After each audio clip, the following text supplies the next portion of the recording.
आप लिख सकते हैं। देखिए आपका चूंकि ये भूमि विधि हैं यानी कि लैंड लॉ हैं, तो भूमि के बारे में जो प्राचीन काल से व्यवस्था रही है हमें वहाँ से शुरू करना है। प्राचीन काल में जो भूमि थी आपका, उसकी कोई कह सकते हैं दिक्कत, भूमि के लिए कोई दिक्कत नहीं थी, क्योंकि भूमि अथाह थी और लोग कम थे। जनसंख्या बढ़ती गई तो अब आपका धीरे धीरे माने उस समय लोग आपका एक जगह निवास प्राचीन काल में नहीं करते थे ज़्यादा। आपका खाना बदोश होते थे और खाना और पानी की तलाश में एक जगह से लोग दूसरी जगह जाया करते थे। अतः जहाँ से वो पलायन करते थे, स्केप करते थे, वो ज़मीन छोड़ देते थे, फिर दूसरी जगह जाकर आपका माने रहने लगते थे कुछ समय, फिर आपका वहाँ से तीसरी जगह चले गए। अतः ज़मीन को लेकर ज़्यादा विवाद नहीं था। लेकिन धीरे धीरे एक तो आग का आविष्कार हुआ और लोग जानवर पालना शुरू कर दिए। इसमें जीएस में भी एक क्वेश्चन आया है कि सबसे पहला पालतू जानवर कौन है, तो वह डॉग यानी कि कुत्ता है। यानी कि सबसे पहले लोगों ने कुत्ता पालना शुरू किया, फिर दुधारू पशुओं को आपका पालना शुरू किया, और आपका इसी बीच आग का आविष्कार हुआ तो लोग ज़्यादातर अब ज़्यादा समय तक एक जगह पर ही रहने लगे। तो जब एक जगह पर रहने लगे तो ऐसी दशा में अब ये हुआ कि भूमि को लेकर विवाद उत्पन्न होने लगा। तो शुरुआती दौर में नियम ये था कि अगर कोई भूमि खाली है या पड़ती है, तो जो व्यक्ति उस पर पहले आधिपत्य या पजेशन या कब्जा जमा लेता था, वहीं उस भूमि का मालिक माना जाता था। यानी कि जो व्यक्ति पहले कब्जा जमा लिया भूमि पर, वह उसका मालिक माना जाता था। इसको हम इंग्लिश में कहते हैं रेस नलियस वस्तु। रेस नलियस का मतलब होता है स्वामी विहीन वस्तु। यानी कि आज भी नियम यही है, आपका पूछा भी गया था जे में भी, इस बार तो नहीं लेकिन इसके पहले वाले जे में पूछा ही गया था कि आपका किस केस में गुड फाइंडर की बात की गई, रेस नलियस वस्तु की बात की गई। यानी कि अगर किसी चीज़ पर किसी व्यक्ति का कोई कब्जा नहीं है, तो जो व्यक्ति पहले उस पर कब्जा पा लेगा वह व्यक्ति उसका स्वामी मान लिया जाएगा, जब तक कि असली स्वामी न मिल पाए। तो ये दो केस है आपका, एक आर्मरी का केस है और दूसरा आपका हाक्सवर्थ का केस है जूरिस्प्रूडेंस में। आर्मरी और हाक्सवर्थ इन दोनों केसों में गुड फाइंडर की बात की गई, रेशनलियस बस। तत्पश्चात धीरे धीरे अब विकास हुआ और लोग आपका खेती की ओर अग्रसर होने लगे। तो अब जो नियम आया वह यह आया कि जो व्यक्ति जिस जमीन पर पहले बीज डाल देता था वह जमीन उसकी हो जाती थी।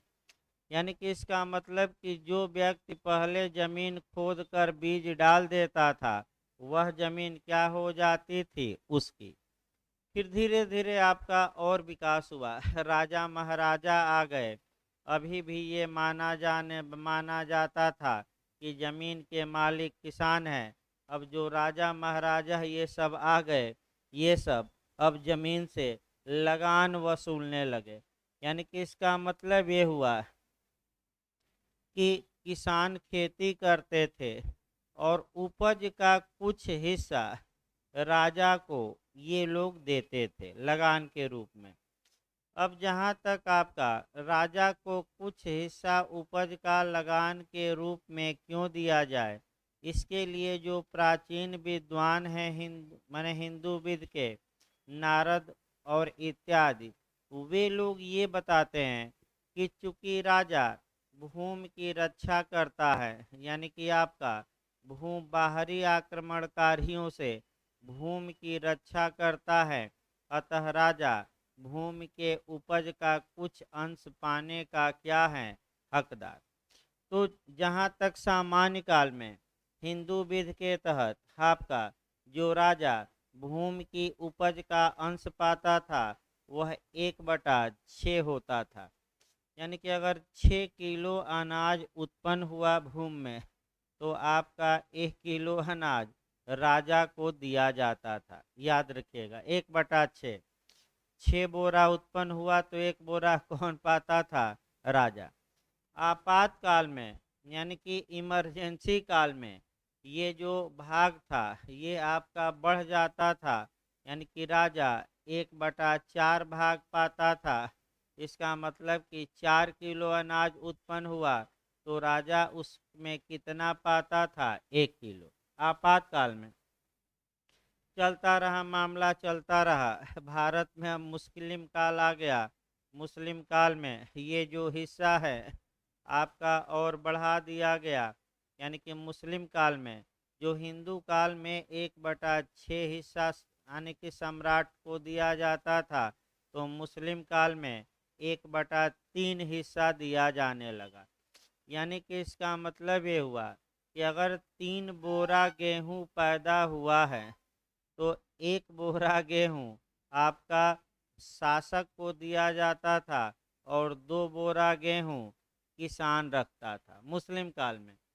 औरंगजेब ने इसे और बढ़ा दिया और 50-50 कर दिया। यानी कि अगर आप 2 किलो अनाज उत्पन्न करते हैं तो 1 किलो अनाज शासक को दीजिए और 1 किलो अनाज अपने रखिए।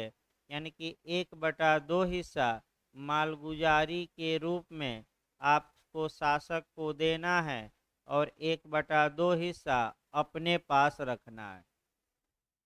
तत्पश्चात आपका कह सकते हैं कि ब्रिटिश व्यवस्था आ गई और ब्रिटिश व्यवस्था में नहीं, अभी अकबर का काल आइए, अकबर का काल आया और टोडरमल उनका मंत्री था और टोडरमल ने आपका कह सकते हैं कि पहली बार टोडरमल ने ये किया कि जमीन की उर्वरा शक्ति के आधार पर उसकी मालगुजारी का निर्धारण करना शुरू किया।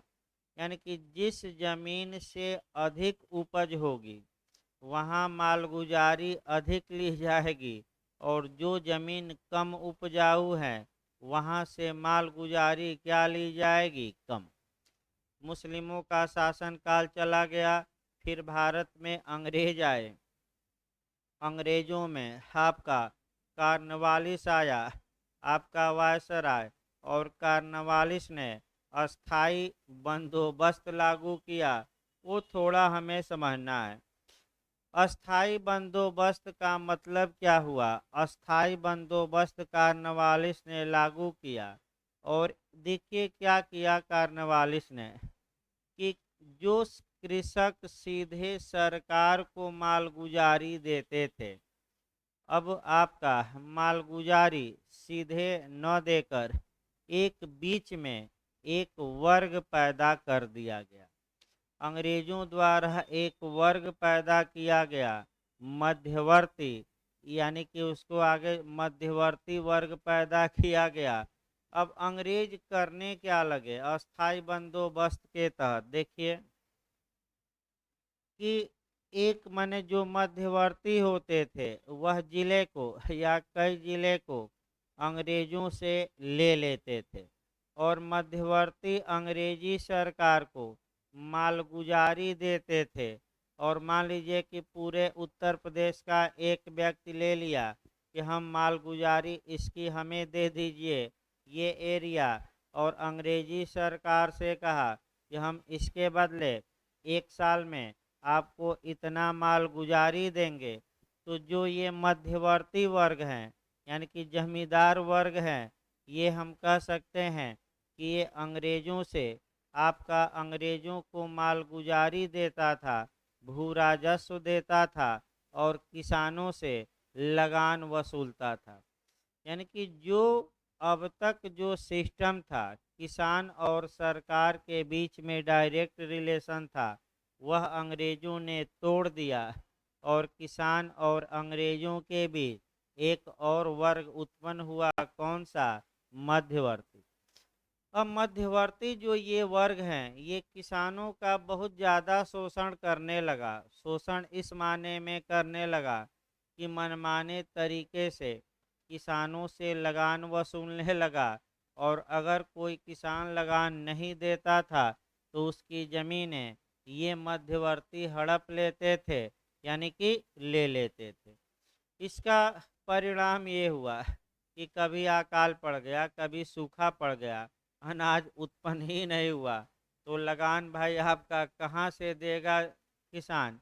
और लगान फिल्म भी बनी है इसी पर कि बादल अगर बरसेंगे नहीं तो कहाँ से लगान दिया जाएगा, और अगर लगान नहीं दिया गया या सरकार ने माफ़ नहीं किया तो हमारी ज़मीन क्या होगी? सरकार ले लेगी। ये मध्यवर्ती क्या करेंगे? छीन लेंगे। तो आप लोग देख ही रहे हैं कि बस ये है कि लगान न दी जाए, इसके लिए क्या क्या ड्रामा किया जा रहा है लगान फिल्म में, आप देखे ही हैं। इसमें कोई कोई अब ना देखा हो तो भाई बता देगा, हम बता देंगे क्या हुआ लगान के लिए। चलता रहा मामला, चलता रहा। इस किसानों का शोषण चरम पर पहुंच गया। इसी बीच आपका हुआ क्या कि भारत आज़ाद हो गया। तो जब भारत आज़ाद हो गया तो ये हुआ आपका कि अब ये जो जमींदार वर्ग हैं या ये जो मध्यवर्ती हैं, पहले इनको समाप्त किया जाए, और इनको समाप्त किया जाए। और जो ये लगान का सिस्टम है कि सरकार और किसान के बीच एक बीचवाई आ गया। बीचवाई माने मध्यवर्ती।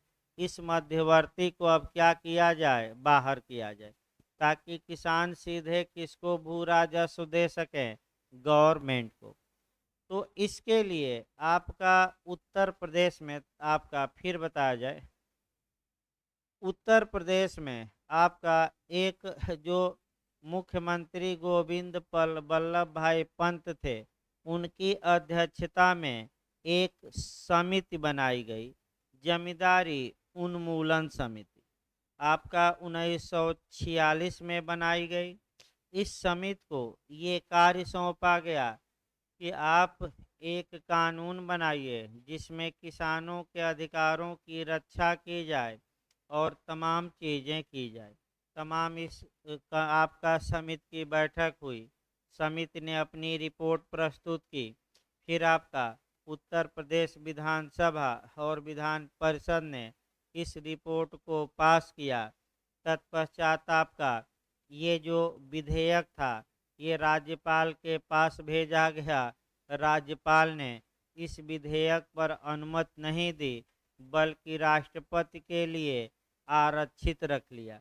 इस विधेयक का नाम था उत्तर प्रदेश जमींदारी विनाश एवं भूमि विकास अधिनियम 1900 आपका 51, यानी कि आपका 1950 का है ना, 1950। इसमें देखिए आगे बढ़ा जाए तब इस कानून पर आ जाए। ये कानून आपका अनुच्छेद 200 के तहत राज्य के राज्यपाल ने अनुमति नहीं दी। इसको अनुच्छेद 200 के तहत संविधान के रिजर्व कर लिया, और रिजर्व करके किसको भेज दिया? एसेंट के लिए भारत के राष्ट्रपति को। तब अनुच्छेद 201 के तहत भारत के राष्ट्रपति ने 26 जनवरी 1951 को आपका, यानी कि नहीं, 24 जनवरी 1951 को इस पर अनुमति प्रदान की। फिर सरकार ने इसको प्रकाशित किया।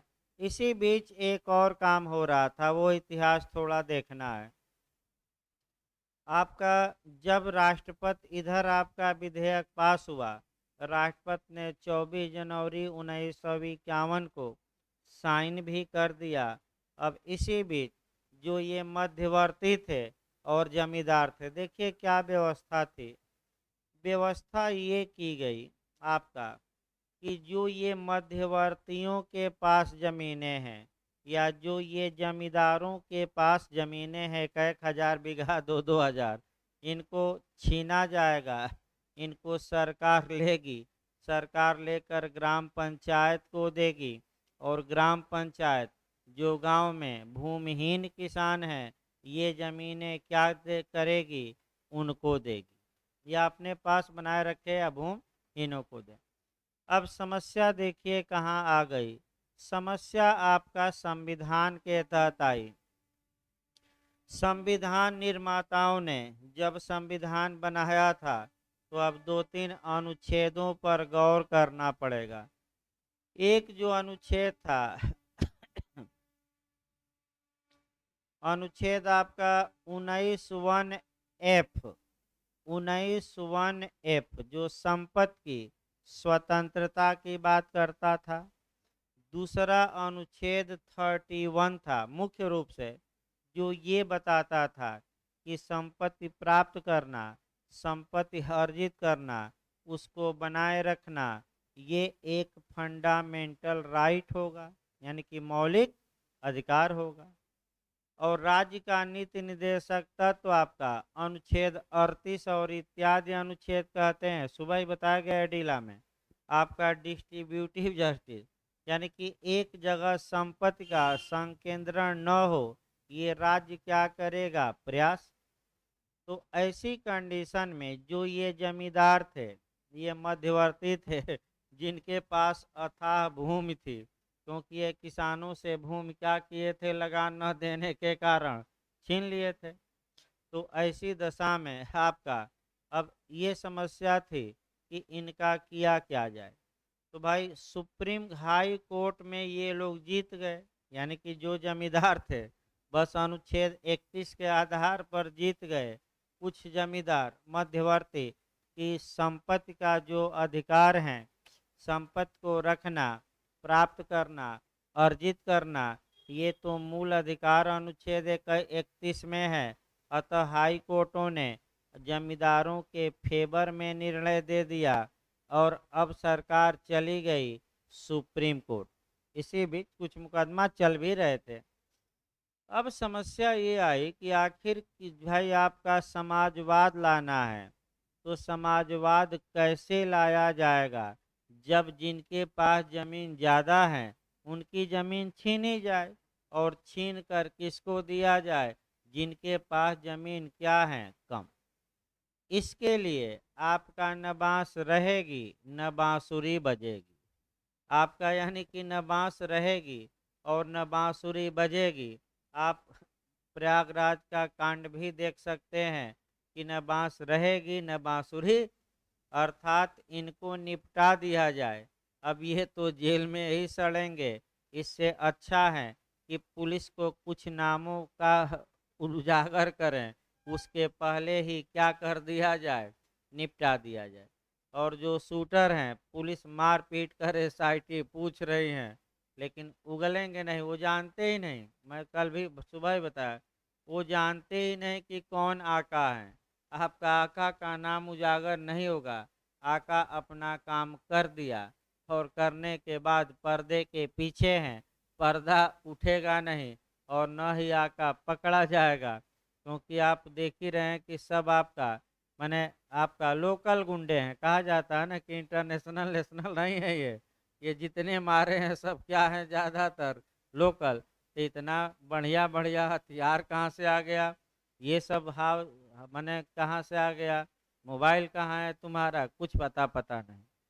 बकेंगे नहीं, जान से मार भी देंगे तब भी वो आपका मुंह नहीं खोलते हैं जल्दी। वो हैबिचुअल है, मारते रहिए वो मुंह जल्दी नहीं खोलते। जैसे फिल्मों में देखते हैं मर जाएगा लेकिन आका का नाम नहीं बताएगा, तो उसी प्रकार चल रहे हैं। जांच वालों बात है क्या हुआ।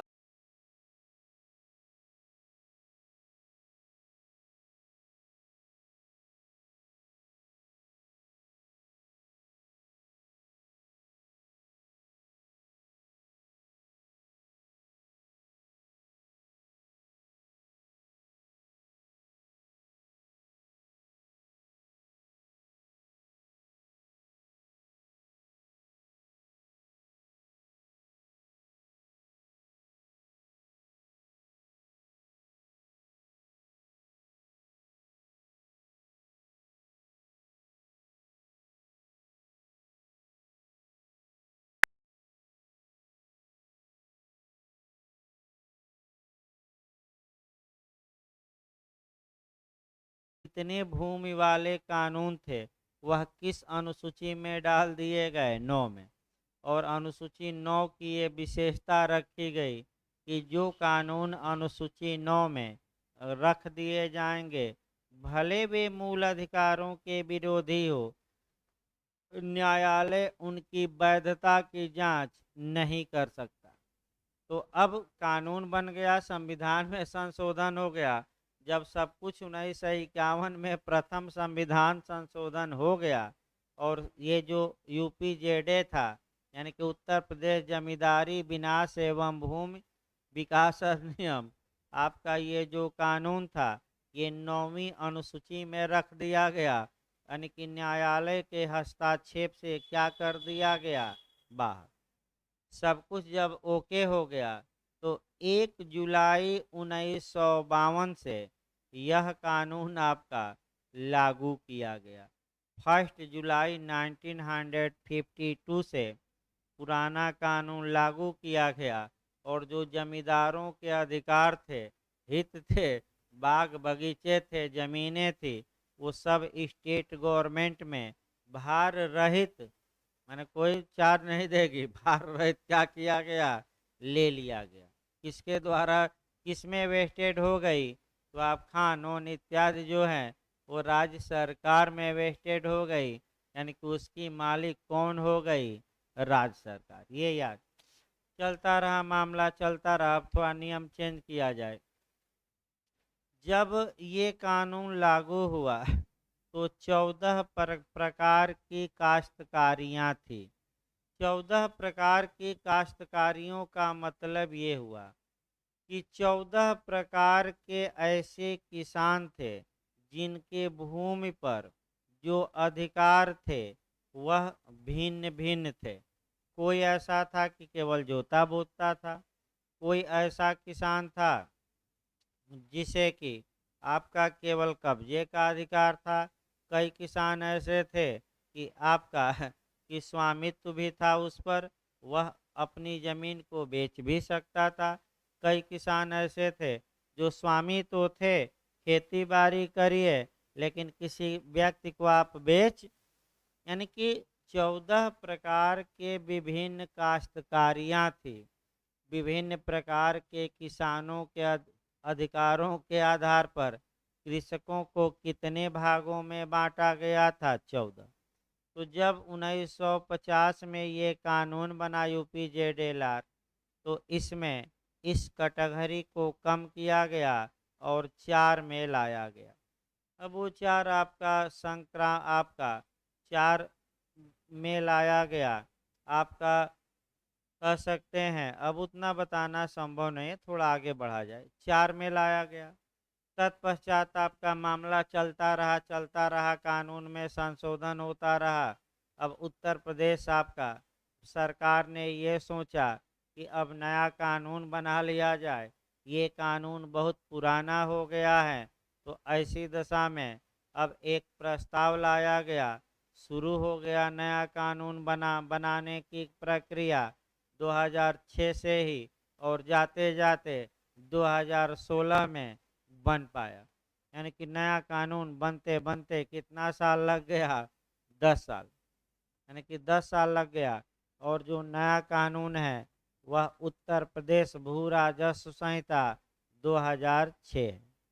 इसमें भी आपका काश्तकार या किसान 4 प्रकार के ही हैं जो पुराने में थे, लेकिन इसमें मुख्य रूप से कई चीज़ों में बदलाव आया है।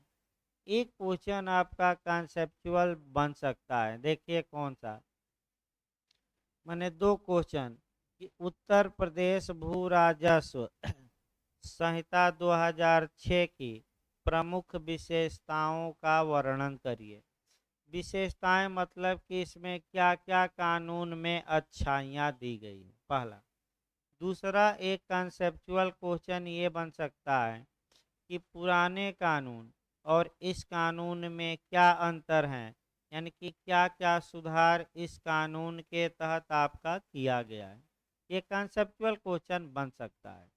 इसके बाद आइए, इस कानून में हमें पढ़ना क्या है? उत्तर प्रदेश भू राजस्व संहिता में आपका जमीन संबंधी नियम ही पढ़ना है, लेकिन एक दो लाइन और आपका थोड़ा बताया जाए। देखिए, भूमि के बारे में थोड़ा बहुत और जानना जरूरी है। आपका अनुच्छेद 31 तो समाप्त ही कर दिया गया था, और उसके बाद आपका एक प्रावधान बचा था कि संपत्ति की स्वतंत्रता, आपका भारत के प्रत्येक नागरिक को संपत्ति की स्वतंत्रता होगी। अनुच्छेद 19 वन के क्लाज एफ में प्रावधान था। तो जब जनता दल की सरकार आई, तो भाई समाजवाद की पोषक थी और समाजवाद को आगे बढ़ाना था। तो जनता दल की सरकार ने 44वें संविधान संशोधन अधिनियम द्वारा अनुच्छेद 19(1)(f) को भी क्या किया, समाप्त किया, और ले जाकर आपका अनुच्छेद 300(a) में जोड़ दिया गया कि संपत्ति छीनी जा सकती है, लेकिन मनमाना नहीं बल्कि विधि बनाकर।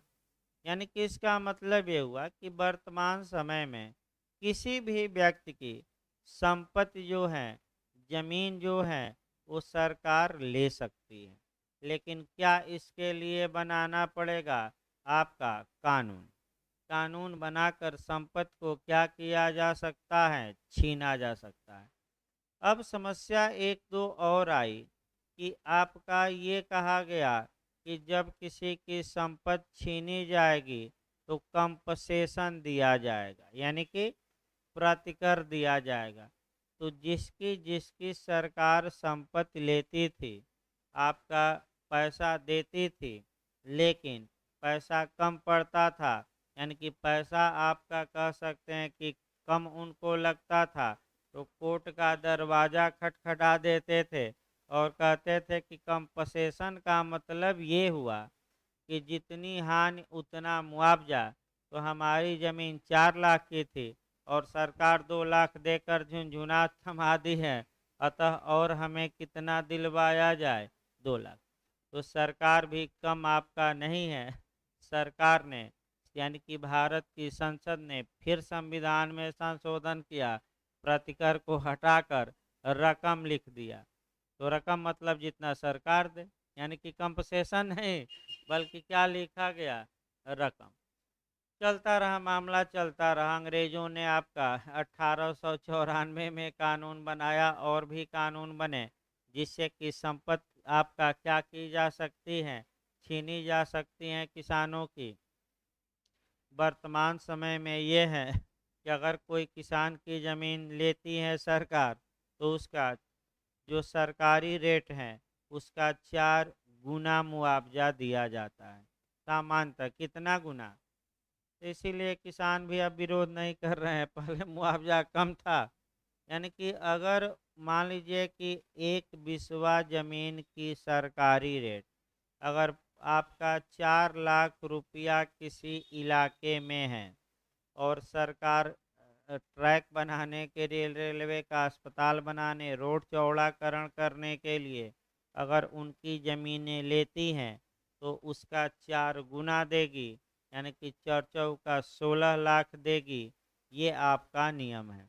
तो वर्तमान समय में तो लोग चाह रहे हैं कि हमारी ज़मीन सरकार ले ले और 4 गुना पैसा क्या कर दे, दे दे। कोई विरोध जल्दी नहीं कर रहा है, इसीलिए कि भरपूर अब क्या मिल रहा है, पैसा।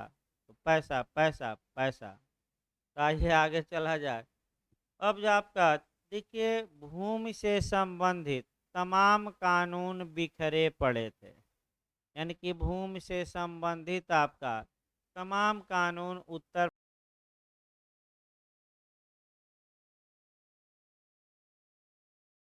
2006 में भू राजस्व संहिता आपका कह सकते हैं कि बनाई गई।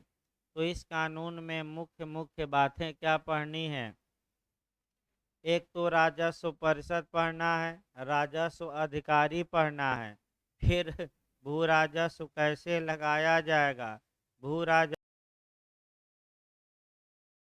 के बारे में आपका 50-60 सेक्शन तो इसी में निकल जाएंगे। फिर किसानों का वर्ग, तो 4 वर्ग है, और किसानों का जो 4 वर्ग हैं उनके अधिकार क्या हैं, उनके दायित्व क्या हैं, उनके अधिकारों का वर्णन करिए, ये पूछा जाता है। कभी काल आसामी पूछा है जे में, तो कभी असंक्राम्य, तो कभी सरकारी पट्टेदार। तो चारों को अच्छे से याद करना है। इसके बाद समर्पण पढ़ना है, परित्याग पढ़ना है, उत्तराधिकार भी हमें इसी में पढ़ना है। इसके बाद आपका घोषणा पर पूछा जाता है, विनिमय भी पढ़ना है जमीन का। घोषणा का मतलब ये हुआ कि अगर उत्तराधिकार भी है भाई, कृषि भूमि का उत्तराधिकार इसी में पढ़ना है। इसके बाद आपका घोषणा या डिक्लेरेशन भी पढ़ना है कि अगर कोई किसान ये चाहता है कि हमारी भूमि कृषि भूमि से बाहर कर दी जाए, यानी कि हम खेती नहीं करना चाहते, हमारी भूमि आवासीय बना दिया जाए उद्योग वाला, तो वह घोषणा करा सकता है। पहले पुराने कानून के तहत 143 में घोषणा होती थी, अब 80 में प्रावधान है। यानी कि जो पुराना कानून 1950 का था, तो अभी भी कई वकील वर्ग जब जाएंगे आपका कचहरी में, तो 143 की घोषणा 143, अरे भाई अब कानून बदल गया। यानी कि अब आपका कोई कहे, आज कहे कोई कि आपका अखिलेश जी मुख्यमंत्री हैं, तो उनको जानना चाहिए कि अब राजा क्या हुआ है, बदल गया है। राजा कौन है, तो बाबा है। बाबा कौन है, तो बुलडोजर है, यानी कि बुलडोजर बाबा। अब तो एक और नाम दिया जा रहा है, इनकाउंटर बाबा, यानी कि एक नया शिगुफा चला है कि ये बाबा तो इनकाउंटर बाबा है, जब चाहे तब किसी को क्या कर रहा है, ठुकवा दे रहा है। वो ठोक दे रहा है थोड़े यार, आपका ये ना कहेगा कि ठोक दे रहा है। मारे गए कि मरवाए गए, ये अलग अलग शब्द है। मारे गए मैंने डायरेक्ट मार दिया, तो बाबा थोड़े आकर गोली चला रहे हैं, ठुकवा दिए।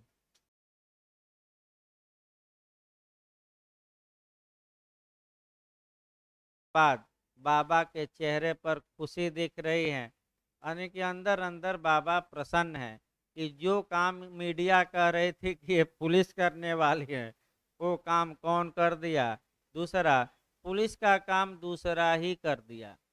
यानी कि आपका देख सकते हैं कि भाई ये आशंका थी कि पुलिस इन लोगों को लाएगी और भाग ये दिखाएगी कि ये लोग भाग रहे थे, और कहीं ना कहीं आपका रास्ते में या कहीं रिमांड पर लेकर क्या करेगी, या गाड़ी पलट जाए। आजकल तो बाइक भी पलट जा रही हैं, पहले तो फोर व्हीलर पलटती थी, अब भविष्य में साइकिल भी पलट जाएगी।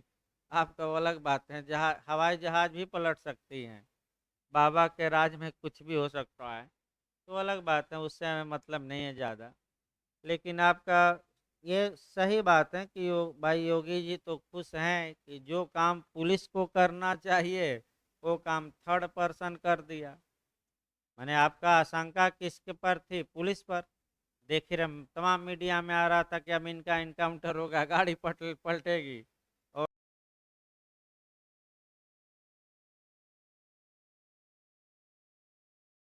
अब आपका जो ये आपका माने जो घोषणात्मक वाद होता है, यानी कि अगर कोई किसान है और ये चाहता है कि भाई हम अपनी ज़मीन का प्रयोग कृषि के लिए नहीं करेंगे, तो वह आपका एक घोषणा करा सकता है कि हमारी ज़मीन कृषि भूमि से क्या की जाए बाहर।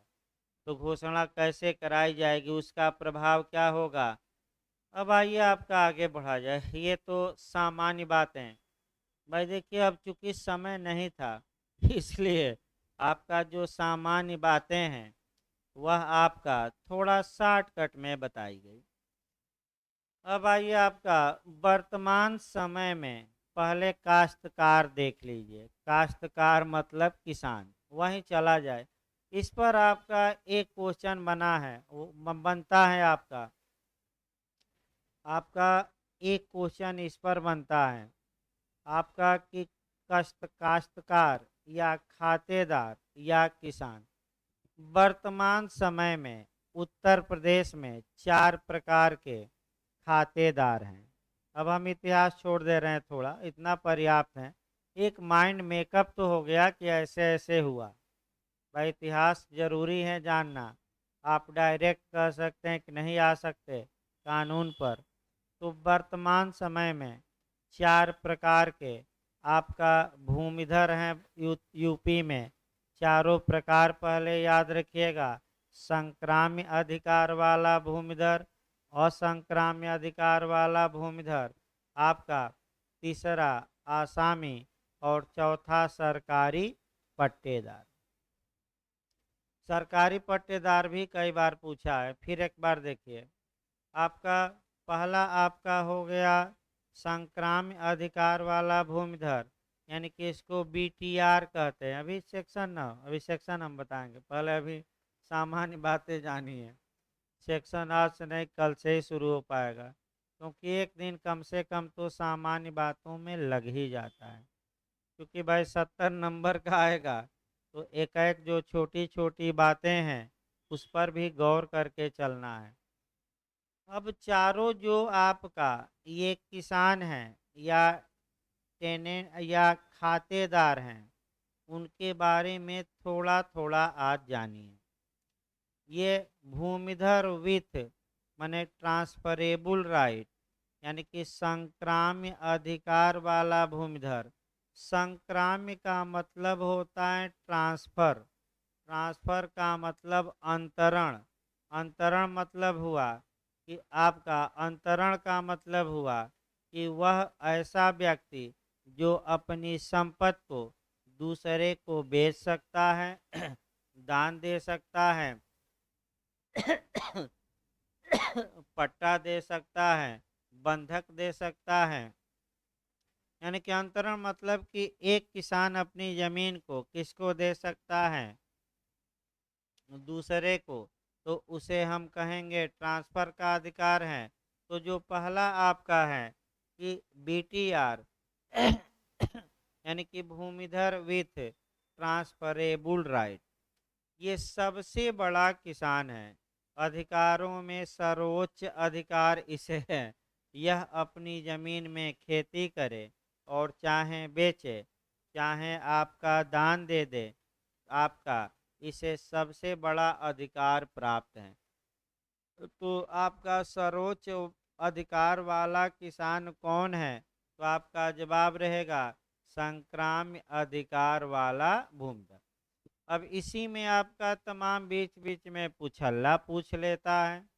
अब जैसे कि आपका पूछ लिया एससी एसटी अगर हैं तो क्या होगा, कितने दिनों के लिए छोड़ सकता है, घोषणा पाने का अधिकार क्या है संक्रामिका, या आपका उपभोग का अधिकार क्या है, बंधक दे सकता है कि नहीं, खेती कर सकता है कि नहीं, प्रति छोड़ सकता है कि नहीं। तमाम इसके अधिकार हैं जो हम बताएंगे सेक्शन वाइज। अगला दूसरा है आपका असंक्राम्य अधिकार वाला भूमिधर। असंक्राम्य अधिकार का मतलब ये हुआ कि ऐसा भूमिधर जो जोते बोए खाए, मरने के बाद उसके उत्तराधिकारियों को संपत्ति जाएगी, लेकिन ट्रांसफर करने का अधिकार नहीं है। यानी कि न तो वह अपनी जमीन को बेच सकता है न दान दे सकता है, ये सब अधिकार उसे नहीं है। तो थोड़ा कम आसामी आ जाइए। आसामी यानी कि टेनेंट। टेनेंट मतलब किराएदार। तो किराएदार होता क्या है कि आपका जैसे आप किराएदार हैं ज़्यादा लोग, तो ऐसी कंडीशन में मकान मालिक ने आपको कमरे का कब्जा दिया है, आप कमरे में रहिए और रहने के बदले, कमरा उपयोग करने के बदले कुछ क्या दीजिए, आपका धन दीजिए।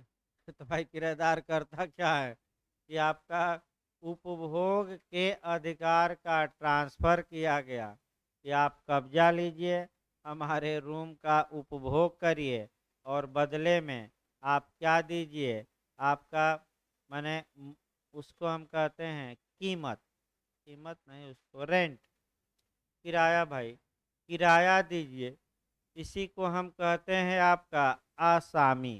तो आसामी मतलब किराएदार। किराएदार का मतलब कि जो मेन मालिक जमीन का है, उससे ज़मीन किराए पर लिया, जोत बो रहा है और आपका मकान ज़मीन के मालिक को कुछ क्या दे रहा है, पैसा, तो इसी को हम क्या कहेंगे, आसामी।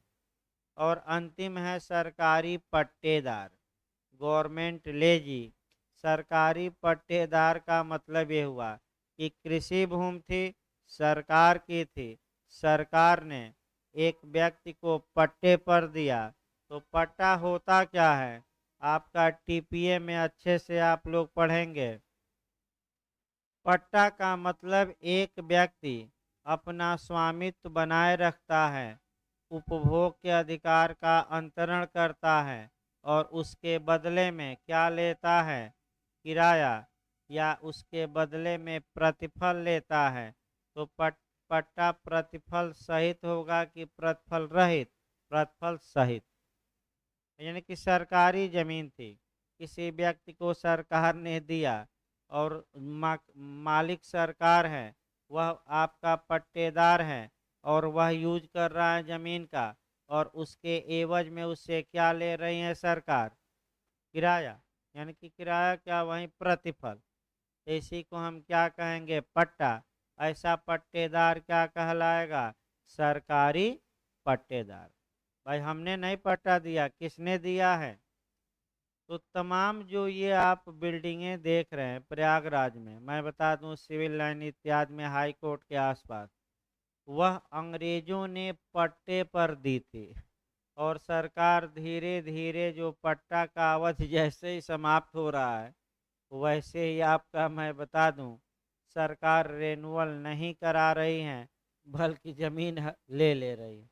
कि हम रेनुअल नहीं कराएंगे, तुम क्या करो, ज़मीन दो, हमारी ज़मीन है, तुम्हें किराए पर दिया गया था।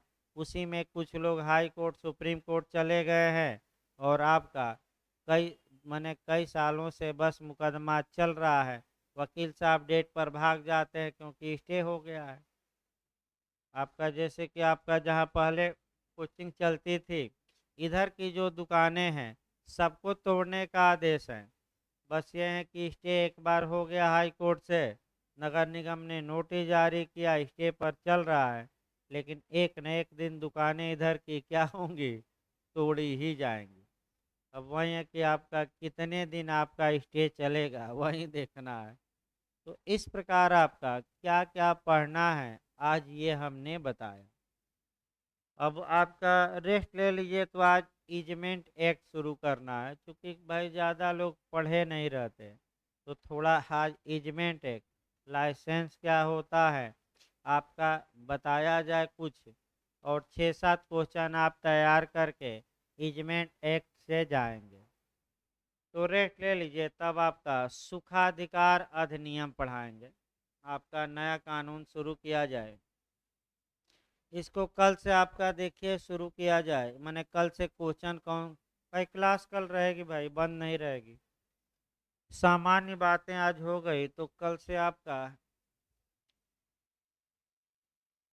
भू राजस्व की वसूली बताते हैं, क्योंकि आपका इसके पहले हमने संक्राम्य अधिकार वाला भूमिधर बताया था। तो जो पहले न पढ़ाया गया हो उसी को पढ़ाया जाए। तो आपका भू राजस्व का निर्धारण, राजस्व अधिकारी कौन कौन होते हैं और कैसे वसूली होगी, इस समय सबसे महत्वपूर्ण आपका जो प्रावधान आपका मने आए हैं, वसूली के बहुत कठिन प्रावधान आए हैं। तो आपका कैसे डिमांड लेटर जारी होगा, कैसे क्या। तो पहले आपका भू राजस्व की वसूली बताएंगे, क्योंकि आपका कुछ पढ़ाया भी गया था, तो उसको लास्ट में देखा जाएगा। एक बार तो थोड़ा बहुत लोग पढ़ ही लिए, जो ना पढ़े हैं उसको पहले पढ़ाया जाए। तो रेस्ट ले लीजिए, तो आपका ये सुखाधिकार अधिनियम शुरू किया जाएगा भाई।